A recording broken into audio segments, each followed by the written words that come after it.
Today I'm going to talk about taking extended lunch breaks at work, but I will start by referencing the video that actually inspired this context. I've been struggling with my lighting. I don't know why it's so dull, it's so dim, but don't focus on the lighting, focus on the message. We're gonna do it anyway.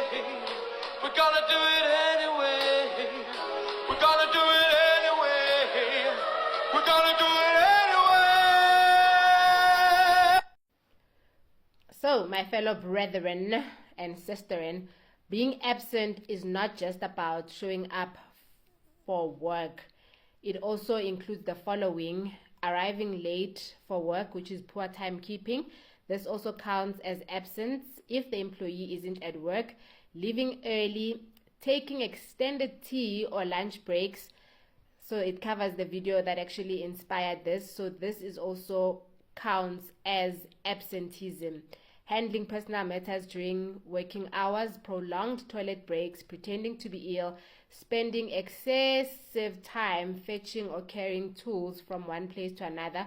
So let's say an employee is carrying tools from station A until station B, and then they take 3 hours instead of taking 15 minutes. Maybe they're busy talking to their colleagues, taking others away from their work. So this also counts as absenteeism. And also other unexplained absence from the workstation. Now the purpose of this video is to address the one that we just saw. I know it's a joke, so I like these TikTok jokes. They inspire my content. So where the manager was actually telling the employee and the employee's colleague not to take extended lunch breaks, and then they say, we're gonna do it anyway, we're gonna do it anyway. Yeah. So that is taking extended lunch breaks. So how can an employer deal with these extended lunch breaks? So I had a problem with the pixels when I was trying to upload the different ways that I address this absenteeism issue, meaning taking extended or unauthorized lunch breaks during working hours, rather extended or unauthorized breaks during working hours. So usually absenteeism would take on progressive discipline, like the action for the first offense being counseling, the second offense being first written warning, the third offense being final written warning, with the fourth offense being a possible dismissal. So this is how you would deal with it. So you would address it by including it in your disciplinary rules or in your employment contract. So I include it in both. So let me show you the sections in my employment contract where I have addressed it.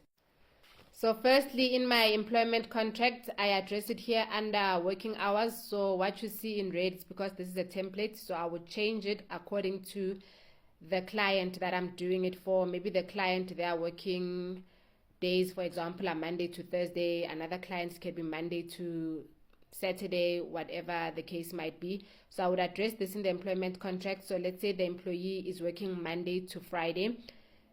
Then the working hours are 8 to 7. And I do state that the lunch is 60 minutes. And if there's a tea break, I would say that there's a tea break and that the employee is required to work 40 hours. So if they take lunch and it's 70 minutes, then it's an offense. It's violating our employment contract. Let me show you another section where I've included it in my employment contract. So here I also had an issue with the pixel. So I would include this clause under work rules. You will have to see the entire employment contract. I do have employment contracts available on my downloadables. You can find the link in my bio in order to download a template of the employment contract or of the disciplinary rules that I've shown you. So this is how I would address it under work rules: repeated late coming, early departure, or other timekeeping issues. The employer reserves the right to notify employees of any reasonable rules on the workplace from time to time, and the employee undertakes to abide by all such rules. So this also includes unauthorized absence from work, refusal from work, insubordination, and failure to carry out a reasonable and lawful instruction. So the one of taking extended lunch breaks, it will fall under timekeeping issues.